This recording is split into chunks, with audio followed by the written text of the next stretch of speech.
Hi yes welcome to వారధి tutorials. మనం previous ట్యూటోరియల్లో ఈ కలర్ స్విచెస్ గురించి తెలుసుకున్నాము. ఈ ట్యూటోరియల్లో ఈ రెండింటి గురించి తెలుసుకున్నాము. సో ఫస్ట్ ఆఫ్ ఆల్ నేను ఈ ఆప్షన్స్ ఏంటనే దాని గురించి తెలుసుకున్నాము. సో ఫస్ట్ ఆఫ్ ఆల్ నేను ఒక ఇమేజ్ని ఓపెన్ చేసుకుంటున్నాను. సో ఇమేజ్ ఓపెన్ చేసుకుంటున్నాను. సో ఇప్పుడు నేను ఈ ఇమేజ్ ఓపెన్ చేసుకున్నాను. ఇప్పుడు ఈ ఇమేజ్ ఓపెన్ చేసుకున్న తర్వాత మనకి ఇక్కడ ఈ రెండు ప్యాలెట్స్ అనేవి యాక్టివేట్ అయినాయి.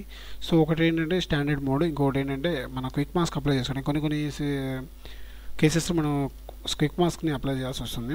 సో అలాంటి కేసెస్లో ఇవి యూజ్ అవుతాయి. సో నేను ఇప్పుడు క్విక్ మార్క్స్ మీద క్లిక్ చేశానండి. సో నేను క్విక్ మార్క్స్ మీద అప్లై చేసి నేను బ్రష్ టూల్ తీసుకొని కొంత కలర్ అనేది నేను ఇక్కడ కొంచెం డ్రాగ్ చేస్తే లైట్ కలర్లో రెడ్ కలర్ అనేది ఇక్కడ అప్లై అయింది. సో ఇక్కడ నేను దీని మీద క్లిక్ చేసినట్టయితే దీని క్విక్ మార్క్స్ని తీసేసినట్టండి. ఇక్కడ మీరు కనుక అబ్జర్వ్ చేసినట్లయితే ఇక్కడ మీకు క్విక్ మార్క్స్ కానీ కనబడుతుంది కదా ఈ హెడర్ బాల్ మీద. సో తీసేసినది మామూలుగా ఉంది. సో ఇదంతా డీయాక్టివేట్ అయ్యింది.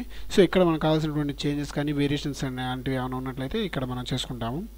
సో అలా కాకుండా మనం ఇక్కడ ఎరేజర్ టూల్ తీసుకొని దీంతో కనుక మనం ఎరేజ్ చేసినట్లయితే ఇదంతా సెలెక్ట్ చేయడం అనేది పోతుంది.